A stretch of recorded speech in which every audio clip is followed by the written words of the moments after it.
Halo, welcome to my channel. So, di sini saya mau berbagi pengalaman, berbagi informasi yang saya ketahui tentang bioresonansi terapi. Bioresonansi terapi itu sebenarnya pada dasarnya adalah terapi dengan getaran atau frekuensi, gitu. Kalau misalnya teman-teman kasarnya ya gitu, kalau misalnya teman-teman pernah lihat gitu kan video di mana penyanyi opera gitu menyanyi dengan suara tinggi banget sampai dia bisa memecahkan gelas di depannya gitu. Nah seperti itulah kasarnya bagaimana bioresonansi terapi ini bekerja. Untuk lebih jauhnya nanti saya akan jelaskan, tapi pertama-tama saya mau cerita tentang pengalaman saya terdiagnosis endometriosis dan akhirnya bagaimana saya menjalani atau memilih bioresonansi terapi sebagai pengobatan saya gitu, dan bagaimana hasilnya.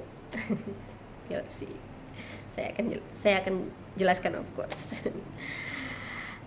Oke, so 2 tahun lalu saya suddenly mengalami infeksi saluran kandung kemih. Kemudian infeksi saluran kandung kemih itu sebenarnya kayak anyang-anyangan, kalau teman-teman tahu anyang-anyangan, dimana mau pipis tapi liquidnya atau cairannya nggak keluar atau keluarnya sedikit-sedikit, tapi rasa sakitnya tuh banget gitu, perih gitu, dan pokoknya sakit lah gitu. Nah cuma anyang-anyangan itu kan biasanya sejam 2 jam ya. Nah ini tuh udah apa sih, dan biasanya kita disuruh ngiketin karet di jempol gitu, dan sejam 2 jam kemudian akan hilang sendiri gitu kan. Nah yang ini tuh nggak hilang-hilang gitu loh, berjam-jam, sampai saya nggak bisa tidur, sampai saya harus basically nongkrong di toilet gitu karena bener-bener pengen pipis mulu tapi sakit banget, perih banget. Terus kemudian saya ke dokter umum, dites urin, memang urin saya kadar alkalinnya atau keasamannya tuh ya nggak normal lah basically-nya gitu, dan ada bakteri segala macam kayak seperti itu ininya. Terus kemudian tapi setelah saya dikasih obat gitu kan, tapi nggak berkurang atau nggak hilang gitu loh. Jadi saya ngerasain, saya ngerasain perih dan sakitnya, itu tuh berhari-hari gitu, sampai terus kemudian saya ya minum water gitu, minum air gitu, itu tetap aja nggak sembuh gitu. Akhirnya saya ke dokter kandungan, dites lagi urinnya sama hasilnya, dan dilakukan ultrasound.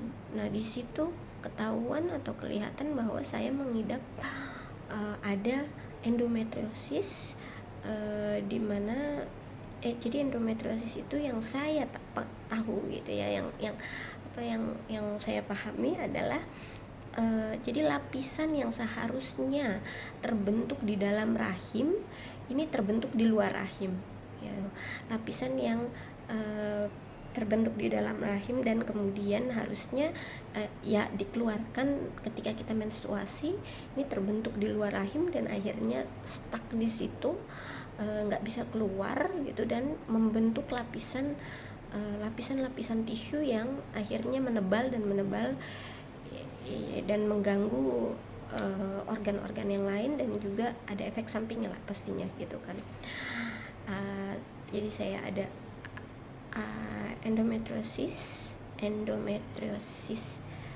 atau coklat, kista coklat ya, coklat cis disebutnya. Terus kemudian ada adenomyosis itu sepengetahuan saya juga, jadi kayak salah satu lapisan di rahim saya itu kayak membengkak lah gitu, dan akhirnya mengintrap atau mengganggu lapisan-lapisan yang lain yang ya. Terus ada miom juga gitu, miom kayak fibroid atau saya kurang paham sih, tapi itu yang dikatakan dokter gitu. Dan adenomayosis saya tuh udah cukup tebal, sekitar 6 cm gitu.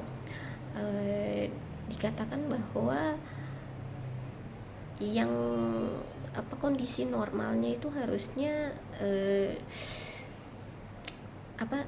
pokoknya kalau misalnya lebih dari 5 cm itu consider atau dikatakan itu sudah cukup besar lah gitu, atau perlu ditangani lebih dalam basically gitu.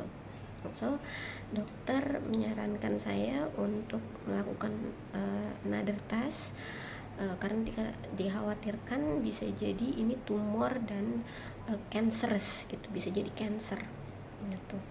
Dan kemudian dokter menyuruh saya untuk melakukan operasi pengangkatan, dan dokter juga mention atau bilang katanya operasinya kemungkinan akan berlangsung lama karena lapisannya udah cukup tebal segala macem bla bla bla. Terus saya harus dimenopauskan selama 6 bulan dan saya harus taking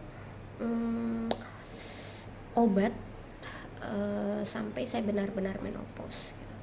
Waktu saya didiagnosis itu saya 36, sekarang saya 37 umur ya. Jadi kalau orang menopause tuh, perempuan menopause mungkin di sekitaran 45 ke atas atau 50 ke atas kali ya gitu, which is jadi bertahun-tahun ke depan saya harus terus meminum medication atau obat gitu. This is very scary karena buat saya alhamdulillah belum pernah dirawat di rumah sakit atau punya penyakit yang mengkhawatirkan gitu ya.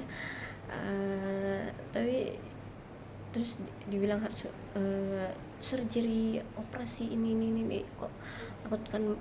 Buat saya itu menakutkan sekali gitu kan. Terus saya tanya triggernya apa ya, atau penyebabnya apa gitu, karena ya saya memang punya riwayat atau memang saya menstruasi saya memang selalu sakit gitu, selalu sakit. Tapi sampai 2 tahun sebelum saya didiagnosis atau sekitar saya umur 33 tahun 32 tahun saya sempat pergi ke dokter kandungan juga, di ultrasound juga. Tapi dokternya bilang nggak apa-apa, ini normal gitu, karena memang banyak wanita yang merasakan menstruasi yang ya sakit menstruasi lah gitu, sekitar 50-60% wanita merasakan painful menstruation atau menstruasi yang sakit lah itu.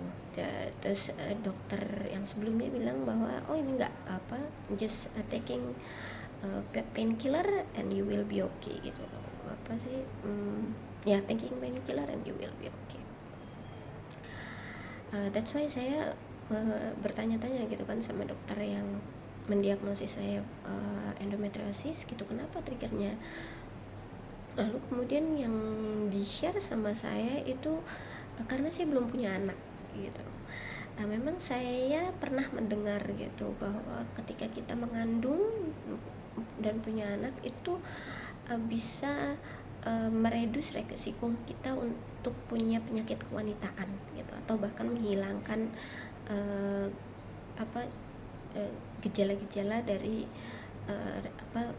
alat reproduksi kita gitu ya, reproduksi wanita lah gitu, yang ya seperti ini gitu, endometriosis, kista segala macam gitu. Terus